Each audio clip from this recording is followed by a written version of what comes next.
दोस्तों इंडस्ट्री में ट्रांसफार्मर एक बहुत बड़ा डिवाइस होता है जिसका प्रोटेक्शन करना बहुत जरूरी होता है। वो ट्रांसफार्मर का लाइफ के लिए भी अच्छा रहता है और ट्रांसफार्मर का इंटरनल और एक्सटर्नल फॉल्ट और एबनॉर्मल ऑपरेटिंग कंडीशन में जो भी फॉल्ट आता है उसको डिटेक्ट करने के लिए ट्रांसफार्मर का मेंटेनेंस हम कर सकते हैं और ट्रांसफार्मर का लाइफ बढ़ सकता है। इसीलिए ट्रांसफार्मर का प्रोटेक्शन हम करते रहते हैं।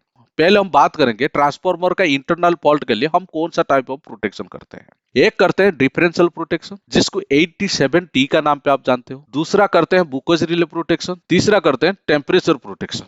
डिफरेंशियल प्रोटेक्शन क्या होता है? ट्रांसफार्मर का इनपुट और आउटपुट करंट को मॉनिटर करता है। अगर उसमें कुछ मिसमैच होता है बियॉन्ड द लिमिट और ट्रांसफार्मर का इंटरनल फॉल्ट को डिटेक्ट करता है, उसका बाद वो ट्रिप मारता है। उसको डिफरेंशियल प्रोटेक्शन बोलते हैं। बुकेज रिले प्रोटेक्शन क्या होता है? बुकेज रिले जनरल सी ऑयल फील्ड ट्रांसफार्मर में यूज होता है। वो डिटेक्ट करता है ट्रांसफार्मर का जो इंटरनल में कोई गैस जनरेट होता है, बुकेज अलार्म देता है और बुकेज ट्रिप मारता है।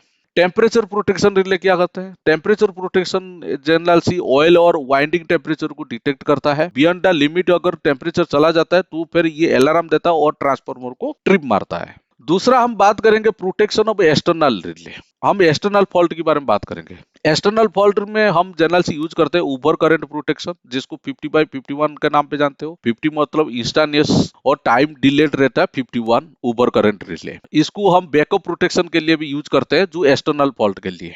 अर्थ फॉल्ट प्रोटेक्शन रहता है 50N/51N। अर्थ फॉल्ट प्रोटेक्शन ये होता है कि जो ग्राउंड फॉल्ट को डिटेक्ट करता है और अर्थ फॉल्ट में उसको ट्रिप मारता है। एक और प्रोटेक्शन रहता है REF जो कि रेस्ट्रिक्टेड अर्थ फॉल्ट बोलते हैं। रेस्ट्रिक्टेड अर्थ फॉल्ट मींस एक जोन सेट किया जाता है, उसी जोन में अगर कोई फॉल्ट आता है तो उसको REF कहते हैं। और ये REF प्रोटेक्शन क्या है इसका बारे में अलग से वीडियो लेके आऊंगा तो आपको बेटर समझ में आएगा। तीसरा हम बोलते हैं protection for abnormal condition. Abnormal condition कैसे होता है कि ओवरलोड प्रोटेक्शन होता है। अगर ट्रांसफार्मर किसी वजह से ओवरलोड हो गया और बियॉन्ड द लिमिट चला गया तो ट्रांसफार्मर ओवरलोड प्रोटेक्शन में ट्रिप मारता है। ओवर वोल्टेज और अंडर वोल्टेज रिले हम लगाते हैं जो कि डिटेक्ट करता है एबनॉर्मल वोल्टेज कंडीशन। अगर ट्रांसफार्मर का वोल्टेज लेवल 66 kV है, अगर ट्रांसफार्मर का वोल्टेज अगर 70 kV चला गया, अगर आप रिले में 69 kV तक सेट है तो फिर ट्रांसफार्मर ट्रिप मार देगा ओवर वोल्टेज में। अंडर वोल्टेज में जनरल से क्या होता है, अगर वही 66 kV ट्रांसफार्मर में अगर अंडर वोल्टेज प्रोटेक्शन अगर 59 kV तक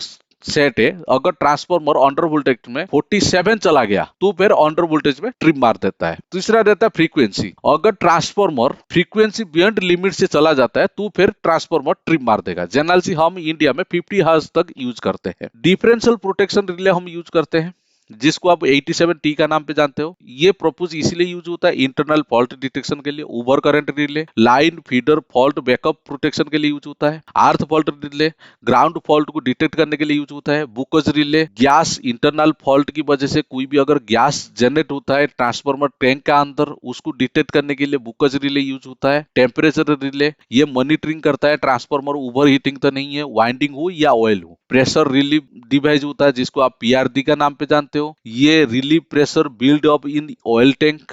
सर्ज अरेस्टर क्या है? Protect from lightning and switching gear. अगर कोई सर्ज आता है तो फिर इसको ऑब्जर्व करके ये ट्रांसफार्मर को ट्रिप मारता है। Sudden pressure relay detect rapid pressure rise inside the tank. आजकल ऑटोमेशन और मॉडर्न प्रोटेक्शन भी होता है, जैसे न्यूमेरिकल रिले होता है कि ये कंबाइंड मल्टीपल प्रोटेक्शन फंक्शन होता है। दूसरा रहता है स्काडा इंटीग्रेशन।